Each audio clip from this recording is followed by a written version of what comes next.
Di sebuah pabrik tua yang terletak di daerah Karawang, mesin-mesin berkarat membuat kesan horor yang begitu mencekam. Andi, sang penjaga pabrik, menatap pabrik tua itu dengan waspada. Ketika malam datang, kegelapan membuat suasana pabrik menjadi semakin angker. Konon, di dalam pabrik itu masih berkeliaran arwah-arwah penasaran, terutama pada malam hari. Cerita-cerita dari penduduk sekitar telah membuat pabrik ini mendapatkan reputasi yang mengerikan. Waktunya, Andi berkeliling. Langkah kaki Andi terdengar bergema di lantai yang dingin dan berdebu. Setiap langkahnya terdengar sangat berat dan hati-hati. Ia mencoba mengendalikan rasa takutnya sambil memeriksa setiap sudut pabrik. Pikirannya berputar-putar, tak karuan dengan berbagai cerita hantu yang pernah ia dengar. Setiap bayangan dan suara kecil membuatnya semakin waspada. Meski merasa tidak nyaman, ia tidak bisa menolak atas perintah dari atasannya. Pekerjaan ini adalah satu-satunya sumber penghasilannya. Andi mulai berkeliling, memastikan tidak ada orang yang masuk ke dalam pabrik. Cahaya senter yang dibawanya menyinari setiap sudut. Namun bayangan gelap tampak di mana-mana. Langit-langit yang tinggi dan ruangan luas seakan menelan suara-suara, menciptakan kesunyian yang menyesakkan. Andi berhenti sejenak untuk mengecek ponselnya. Namun, ia mendengar suara langkah kaki. Suara itu terdengar samar-samar, semakin mendekat dan semakin jelas. Andi mencoba mendengarkan suara itu lagi. Namun suara tersebut menghilang. Lalu ia melanjutkan langkahnya dengan hati-hati. Berharap suara itu hanya imajinasinya saja. Lalu ia tiba di sebuah ruangan besar yang penuh dengan mesin-mesin tua. Di situ, Andi merasakan hawa dingin yang tidak biasa. Setiap sudut ruangan terasa mengintimidasi, dan mesin-mesin yang berkarat memberikan kesan yang sangat menyeramkan. Tiba-tiba, lampu di ruangan itu berkedip-kedip. Jantung Andi berdegup kencang, dan ia mulai mencoba mencari sumber masalah. Andi mendekati mesin-mesin besar, berharap menemukan penyebab lampu berkedip. Namun, yang ia temukan hanyalah debu dan sarang laba-laba.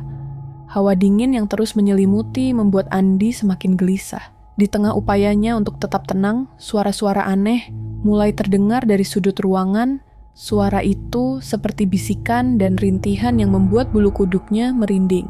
Andi mencoba memberanikan diri dan mendekati sumber suara tersebut. Namun, semakin ia mendekat, semakin jelas suara-suara tersebut terdengar. Bisikan-bisikan itu terdengar seperti orang yang kesakitan dan meminta pertolongan. Rasa takut mulai menguasai Andi. Namun, ia mencoba untuk tetap tenang dan memfokuskan pikirannya. Perlahan, ia melangkah menuju sudut ruangan. Di sudut ruangan, Andi melihat bayangan seseorang yang tampak samar-samar. Semakin lama, bayangan itu semakin jelas dan tampak seperti seorang perempuan dengan pakaian lusuh dan wajah pucat. Perempuan itu menatap Andi dengan mata kosong. Andi merasa tubuhnya seperti membeku, ia tidak bisa bergerak ataupun bersuara sama sekali. Perempuan itu mulai mendekat dengan langkah pelan. Wajahnya yang penuh luka dan darah terlihat semakin jelas di bawah cahaya bulan yang redup. Andi merasa kakinya menjadi lemas. Dan ia pun hanya bisa berdiri terdiam. Perempuan itu berhenti tepat di depan Andi. Dan dengan suara serak ia berbisik, "Tolong, tolong." Andi mencoba mengumpulkan keberanian untuk berbicara. Ia membuka mulutnya. Namun tidak ada suara yang keluar.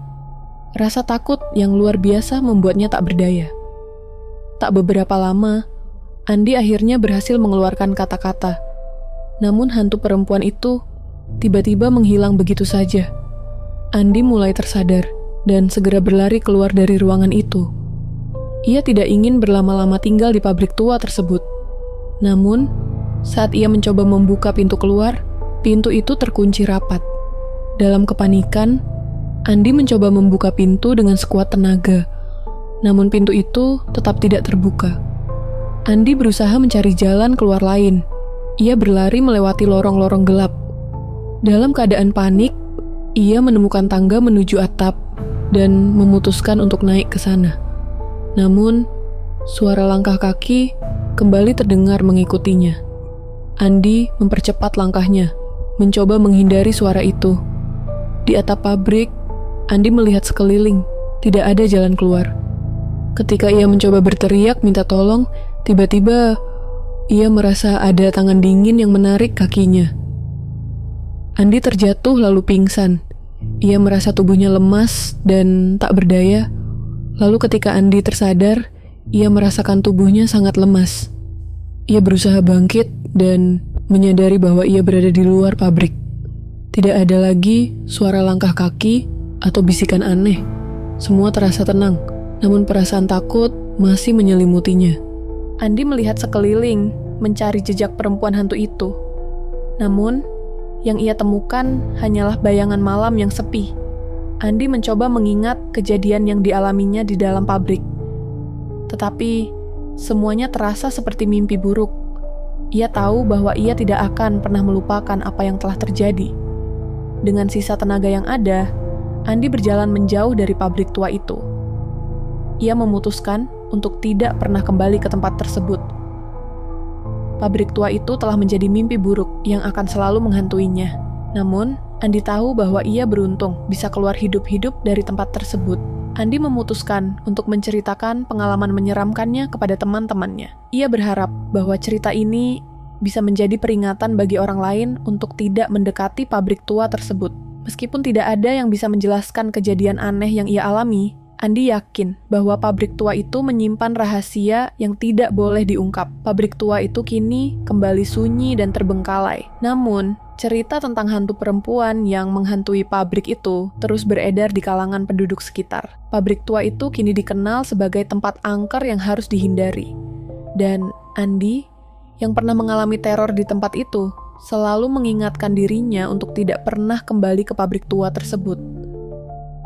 Setelah keluar dari pabrik tua tersebut, Andi mencoba untuk melanjutkan hidupnya seperti biasa. Namun, bayangan hantu perempuan dan suara-suara aneh yang ia dengar terus menghantuinya. Setiap malam, ia sering terbangun karena mimpi buruk.